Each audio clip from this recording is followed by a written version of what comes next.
Hey guys, welcome back to the mass channel. ಏನಪ್ಪ ವಿಷಯ ಅಂದರೆ, ಇವಾಗ ಬಿಗ್ ಬಾಸ್ ಜಡ್ಜಸ್ ಅಂತಂದು ಹಿಂದಿನ ವಿಡಿಯೋದಲ್ಲಿ ನಾನು ಮಾಡಿದ್ದೆ. ಅದರಾಗ 4 ಜನ ಬರ್ತಾರೆ ಅಂತಂದು, ಗಿಲ್ಲಿ ಅವ್ರದ್ದು ಡೌಟ್ ಇದೆ ಅಂತಂದು. ಅದು ಇನ್ನೂ ಕನ್ಫರ್ಮ್ ಬಂದಿದ್ದಿಲ್ಲ. ಇವಾಗ ಕನ್ಫರ್ಮೇಷನ್ ಬಂದಿದೆ, ಗಿಲ್ಲಿ ಅವರು ಜಡ್ಜ್ ಆಗಿ ಬರ್ತಾ ಇಲ್ಲ. ಯಾಕಂದರೆ ಅವ್ರು ಮೂವಿಯಲ್ಲಿ ಬ್ಯುಸಿ ಆಗಿದ್ದಾರಂತೆ, ಹಂಗಾಗಿ ಅವ್ರು ಬರ್ತಾ ಇಲ್ಲ. ಇವಾಗ ಕೇವಲ 3 ಜನ ಜಡ್ಜ್ ಆಗಿದ್ದಾರೆ. ಬಟ್ ನೋಡೋಣ, ಈಗ ಮತ್ತೆ ಇನ್ನೊಬ್ಬರನ್ನ ಯಾರಾದರೂ ಕರ್ಕೊಂಬರ್ತಾರ ಅಥವಾ ಇನ್ನೂ ಎಷ್ಟು ಜಡ್ಜ್ ಅಂತಂದು ಗೊತ್ತಿಲ್ಲ, ಜಡ್ಜಸ್. ಬಟ್ ಇವಾಗ ಮಾತ್ರ ವಿನಯ್ ಮತ್ತು ಸಂಗೀತ ಶೃಂಗೇರಿ ಮತ್ತು ಶ್ರುತಿ ಮೇಡಮ್ ಇವರು ಮೂವರು ಜಡ್ಜಸ್ ಆಗಿದ್ದಾರೆ. ಮತ್ತು ಇನ್ನೊಬ್ಬರು ಹೋಸ್ಟ್ ಯಾರು ಮಾಡ್ತಾ ಇದ್ದಾರೆ ಅಂದರೆ, ಹಿಂದಿನ ವಿಡಿಯೋದಲ್ಲಿ ನಾನು ಹೇಳಿದ್ದಲ್ಲಿ ಇದನ್ನು. ಇವಾಗ ಹೋಸ್ಟ್ ಯಾರು ಮಾಡ್ತಾ ಇದ್ದಾರೆ ಅಂದರೆ ನಿರಂಜನ್ ದೇಶಪಾಂಡೆ. ಇವರು ಆಲ್ಮೋಸ್ಟ್ ಅಲ್ಲಿ ಇಡೀ ಕಲರ್ಸ್ ಕನ್ನಡದಲ್ಲಿ ಯಾವ್ಯಾವ ದೊಡ್ಡ ದೊಡ್ಡ ಶೋ ಆಗ್ತವೆ, ಇವರು ಆಲ್ಮೋಸ್ಟ್ ಎಲ್ಲರೂ ಕೂಡ ಹೋಸ್ಟ್ ಮಾಡ್ತಾರೆ.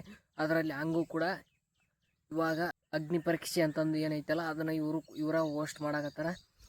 ನೋಡೋಣ ಯಾವ ಥರ ಹೋಸ್ಟ್ ಮಾಡ್ತಾರೆ. ಮತ್ತು ಇವಾಗ ಏನು ಕಾಮನ್ ಪೀಪಲ್ನಲ್ಲಿ ಏನು ಇಮೇಲು ವಿಡಿಯೋ ಅಪ್ಲೋಡ್ ಮಾಡಿ ಅದನ್ನು ಮಾಡಿ ಇದು ಮಾಡಿ ಅಂತಂದು ಏನು ಕಳಿಸಿದ್ರಲ್ಲ ನೀವು, ಅದರಲ್ಲಿ ಮೇನ್ ಜಾಸ್ತಿ ಯಾರು ಸೆಲೆಕ್ಟ್ ಆಗಿದ್ದಾರೆ ಅಂತಂದರೆ, ಇವಾಗ ಏನು ಇನ್ಸ್ಟಾಗ್ರಾಮ್ನಲ್ಲಿ ವೈರಲ್ ಆಗಿದ್ದಾರಲ್ಲ ಅವರೇ ಸೆಲೆಕ್ಟ್ ಆಗಿದ್ದಾರಂತೆ ಅಂತಂದು ಅಪ್ಡೇಟ್ ಇದೆ. ನೋಡೋಣ ಮುಂದೆ ಅವ್ರು ಯಾರ್ಯಾರು ಅನ್ನೋದು ಗೊತ್ತಾಗುತ್ತೆ. ಇನ್ನೊಂದು ವಿಡಿಯೋದಲ್ಲಿ ಹೇಳ್ತೀನಿ. ಇವಾಗ ಇಷ್ಟು ಅಪ್ಡೇಟ್ ಇದೆ, ನೋಡೋಣ. ಇವಾಗ ಗಿಲ್ಲಿ ಅಂಕರು ಬರ್ತಾ ಇಲ್ಲ ಅಂತಂದು ಕನ್ಫರ್ಮೇಷನ್ ಸಿಕ್ಕಿದೆ.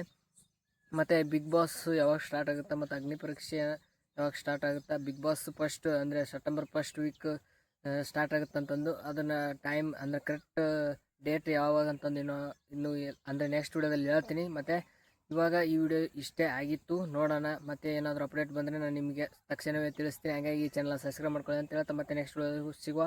Thank you for watching.